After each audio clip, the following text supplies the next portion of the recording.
Magandang araw mga kabrid, dito samahan niyo ako. Ipakita natin ang pang-araw-araw nating ginagawa sa backyard mga kabrid. Sa umaga po, ito po ang ginagawa ko mga kabrid, ang paghihima sa kanila, mga alaga nating manok na kailangan nating i-check ang physical na pangangatawan. Iyan ang isa nating broodcock mga kabrid na running to 4 years old mga kabrid.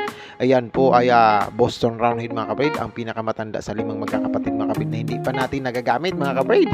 So tara, samahan niyo ako. Ipakita ko sa inyo ang mga daily and nightly schedule or routine natin sa ating munting backyard ng pag-alaga ng manok. Tara mga kabrid, samahan niyo ako. Mag-intro muna tayo mga kabrid.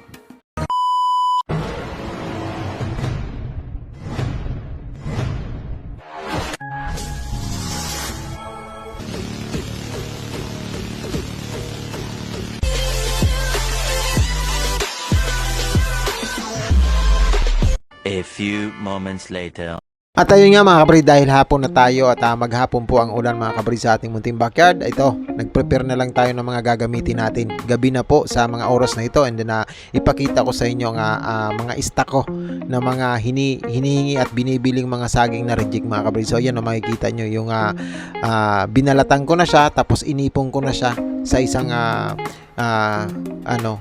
Tupperware. Tapos dahan-dahan na natin silang gamitin or paisa-isang takal na lang paggamit. Ayan mga kabrid. So ito isa kailangan ko talaga at nakasanayan ko na at tingin ko mas nakakaigi sa aking mga manok ang pagsama sa wheat feeding ng saging na saba or kahit anong saging mga kabrid. So tara, samahan nyo ako. I-check natin ang mga alaga natin. A few moments later. So ayan yung mga kabrid, dahil gabi na po, and then dahil maulan kaninang umaga hanggang hapon mga kabrid, yung paputol-putol na ulan na malakas mga kabrid, ito ang kadalasang ginagawa ng isang GPC backyard sa gabi mga kabrid. Kung kaninang umaga nakakasanayan nating i-check ang ating mga alagang manok, paghipo sa kanila at pagtingin ng physical nilang pangatawan sa mga ikabubuti nila mga kabrid. Dito naman po sa gabi, lalo na po pag hindi tayo paigi or nakapag-monitoring sa maghapon mga kabrid, or kadalasan pag mayroon tayong gustong gawin, halimbawa magpupurga or maglalagay ng vitamin sa mga susunod na araw mga kabrid, dito natin tinitingnan ang ating mga alaga mga kabrid. Ang kailangan natin dito is i-check sila isa-isa pagdating sa mga pagtulog nila sa gabi mga kabrid. So samahan niya ako, punta tayo sa baba. Yung mga nakakording natin dun sa baba, yung nasa labas, yung mga pag umulan is na uulanan sila mga kabrid ng bahagya, i-check natin yan. So ito yung ating backyard sa gabi mga kabrid. Wala pa tayo nailalagak na ilaw.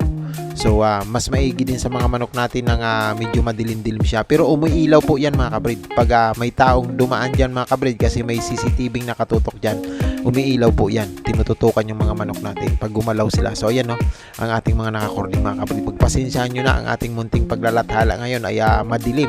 So para po ito at lagi ko naman po itong ginagawa. Hindi po tayo yung backyard na puro goods lang ang pinapakita. Ang ginagawa nating pagpapakita or pag-share ngayon is yung talagang kasalukuyang ginagawa natin, para kahit paano yung mga nakakakita na mga small backyard breeder din is mayroon silang idea na ay ginagawa nga rin ni GPC backyard yung gano'n Kailangan talaga po, kasi bago kayo umidlip or magpahinga, kailangan i-safe keep nyo rin or isigurado nyo rin nasa maayos na kalagayan sa gabi ang inyong mga alaga. So ang mga patokaan nila mga kabrid, tinutuwad ko po yan, pinapatikulog ko, pinapatuwad ko pabaliktad para po hindi pa mahayan ng mga lamok-lamok or mga palaka mga kabrid. Tapos checking na rin sa camera natin dito sa likod mga kabrid, so mga point of entry ng mga hindi marunong lumaban ng patas mga kabrid, tinututukan natin ng CCTV yan mga kabrid. Kusa yang iilaw pag mayroon siya lang dumaan dyan mga kabrid. So ayan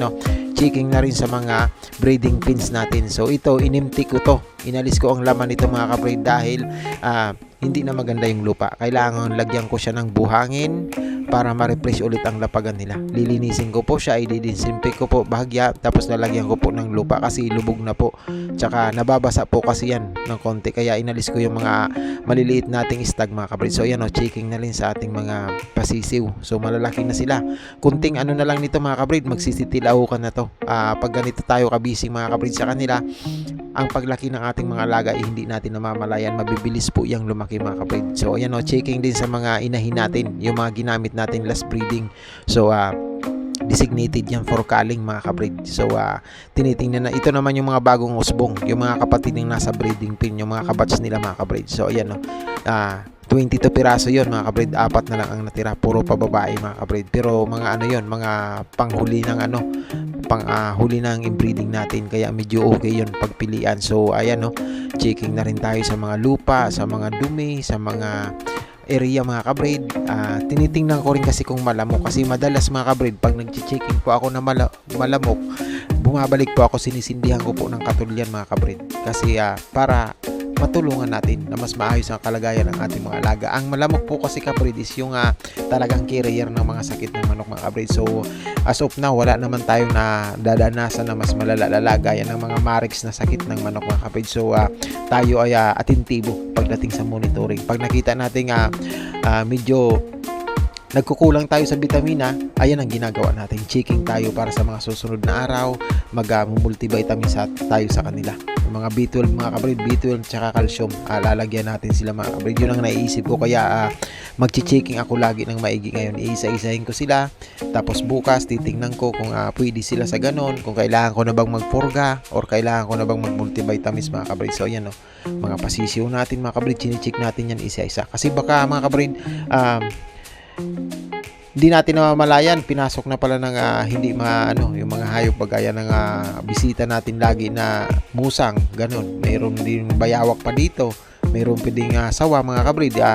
For worse po mga kabrid, lagi nating isipin para kahit paano na po-force tayo na i-check sila ng maigi mga kabrid. So ayan mga kabrid, pakita ko sa inyo yung ilawan natin. May ilaw dito sa loob mga kabrid, kasi pag nagkataon na maghanda tayo mga kabrid, kahit gabi kaya nating magayak ng manok mga kabrid. So ayan kahit gabi tayo dyan, kaya nating sa kanila, magpalakad-lakad mga kabrid. So kaya nilagyan ko ng ilaw yan dyan. So dito naman tayo, checking naman tayo sa mga pasisiw natin mga kabrid. Ayan ang huli nating crossbreeding mga kabrid. Meron diyang 4 na gray mga kabrid, 2 bulik, 2 itim mga kabrid sa checking natin. So crossbreed natin yan. Ayan ang mga palabas. So mas lumaki pa sila. Mas lumaki pa sila dun sa third batch natin, sa huli nating pa sisiw na inbreed mga kabrid. Iba talaga yung development ng crossbreed ng mga sisiw sa inbreed ng mga sisiw mga kabrid. So ayan mas mabibilis silang lumaki, mas matatakaw sila, mas malulusog, and then yung development nila is mas mabilis-bilis konti sa inbreed na mga pasisiw natin. Pero ang mga inbreed mga kabrid, pag natuto na silang tumilaok, doon naman sila hahaba ng todo, which is yun ang inaabangan ko. Doon ako nag-a-adjust ng patukaan, inaangat ko para titingalain nila ang patukaan nila bago sila makakain. Tinitingilain nila, mas makakatulong po sa pagtangkad nila, hindi sila mga kubang sisiw mga kabrid. So para maiwasan natin ang mga ganon, matagal ko nang ginagawa na nag-a-adjust ako ng pakainan ng aking mga sisiw pagdating sa nakikita ko nagde-develop ang kanilang mga muscle mga bones para sa pagtangkad nila mga kabrid. So ito si bulik natin kabrid. Yan si bulik natin. Kala ko ito magkakamarix to siya, dahil hinabol ko kasi ito si bulik natin na mapabreed natin sa last season. So hindi natin na ganun pala ang magiging epekto. Iba-iba rin kasi ang epekto ng mga pagbibreed mga kabrid. Minsan may talagang namamayat, nangangayaw, nagkakasakit mga kabrid. So si bulik, tinitingnan natin yan. Sinalangan na natin ng B50 si bulik, tapos nilagyan na natin ng Bilamil mga kabrid. Nagbilamil na tayo sa kanya para makarecover ang pangangatawan niya ng maigi galing sa breeding mga kabrid. So ayan yung checking natin. Ito yung ating mga kilso dyan ayan. Sunod sa paligid na lang, titingnan na lang natin. Tapos ayan mga kabrid. Maraming salamat. Ito lang naman po ang ginagawa ni GPC Backyard sa gabi, ang pag-checking nila bago ako magpahinga sa aking sariling higaan mga kabrid. Safety na sa isip ko ang aking mga alagang manok pagdating sa gabi mga kabrid. So maraming salamat pa rin sa patuloy na sumasabay dyan. Ito lang, simple lang na paglalathala, pero mga kabrid, ito ang wag nyong iwawala pag nag-aalaga po kayo ng manok. Lagi nyo silang titingnan kahit sa gabi na, sa pagtulog nila. Alagain talaga ang mga manok na ganito mga kabrid. So para maiwasan natin ang masyadong ng losses mga kabrid, ang pag-aalagang backyard, ganito ang ginagawa ko mga kabrid bago matulog. So maraming salamat sa patuloy na pagsabay mga kabrid. Hopefully po mga kabrid, lagi po kayong nasa maayos na mga kalagayan.